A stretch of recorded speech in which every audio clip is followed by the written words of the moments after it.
রাজনীতি হবে চাঁদাবাজদের বিপক্ষে, যেই রাজনীতি হবে দখলবাজদের বিপক্ষে, যেই রাজনীতি হবে মামলাবাজদের বিপক্ষে।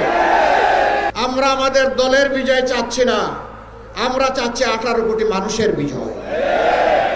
ফেসিবাদীরা পালিয়ে গিয়ে দেশের মানুষকে কি শান্তি দিচ্ছে? সর্বশেষ ঘটনা, আমাদের কলিজার টুকরা আমাদের ভাই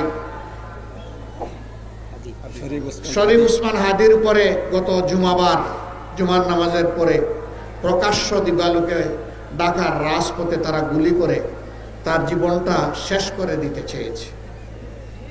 সে এখন জীবন মৃত্যুর মাঝখানে আছে। মহান রবের দরবারে দোয়া করে, হে রাব্বুল আলামিন, তুমি তো মৃতদের মধ্য থেকেও জীবন বের করে আনো, তুমি এরকমই একটা জীবন ফিরিয়ে দাও, তাকে সুস্থ করে আবার বিপ্লবী বাংলাদেশের জনগণের বুকে ফিরিয়ে দাও। সে যেন বিপ্লবের পতাকা আরো শক্ত হাতে মজবুত করে ধরতে পারে, এই তৌফিক তাকে দান। প্রিয় দেশবাসী, আজকের আমাদের এই যুব ম্যারাথন,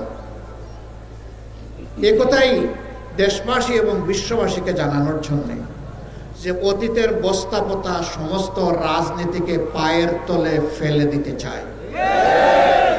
এই রাজনীতি বাংলাদেশে অচল। এই রাজনীতির পাহারাদারি যারা করতে পারবে তারা অচল মালে পরিণত হবে। হার্টের যত্নে বিশ্বসেরা ক্যানোলা তেল এখন বাংলাদেশে।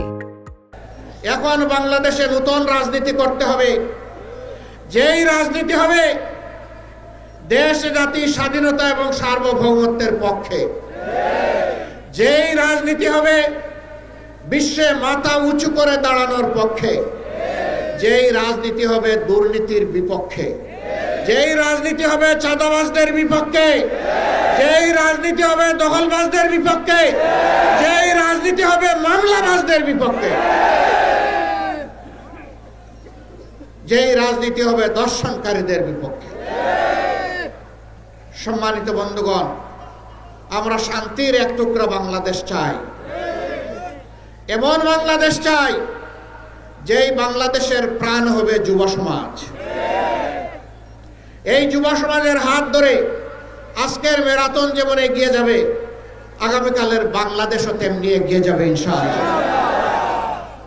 মুক্তির এই মিছিল মুক্তির মঞ্জিলে না পৌঁছা পর্যন্ত আর থামবে না ইনশাআল্লাহ। আমরা বারবার বলে আসছি, আমরা আমাদের দলের বিজয় চাচ্ছি না, আমরা চাচ্ছি 18 কোটি মানুষের বিজয়। এই বিজয়ই হবে আমাদের দলের বিজয়। 18 কোটি মানুষের বিজয় হিসাবে যা চিহ্নিত হবে, সেই বিজয়ের আমরা হব অংশীদার ইনশাআল্লাহ। আর এই বিজয়ের পথে বাধার যত দেয়াল তুলে দেয়া হবে, এই যুবকরা লাথি মেরে সমস্ত দেয়াল ভেঙে চুরমার করে দেবে ইনশাআল্লাহ। কোন দেয়ালে আমরা টিকতে দেব না, কোন ষড়যন্ত্র করে লাভ হবে না। কেউ যেন নিজেকে অতিরিক্ত ধূর্ত না ভাবেন। জনগণ এখন তার নিজের বুঝটা বুঝতে শিখেছে, কাউকে আর ছাড় দেওয়া হবে না।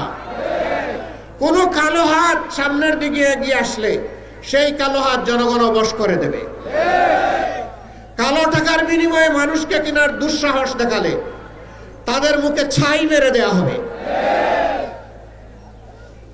আগামীতে যে নির্বাচন ফেব্রুয়ারি মাসে অনুষ্ঠিত হবে 11 তারিখ 12 তারিখ, সেই নির্বাচনের মধ্য দিয়ে বাংলাদেশের নতুন ইতিহাসের মোড়ক উন্মোচন হবে ইনশাআল্লাহ।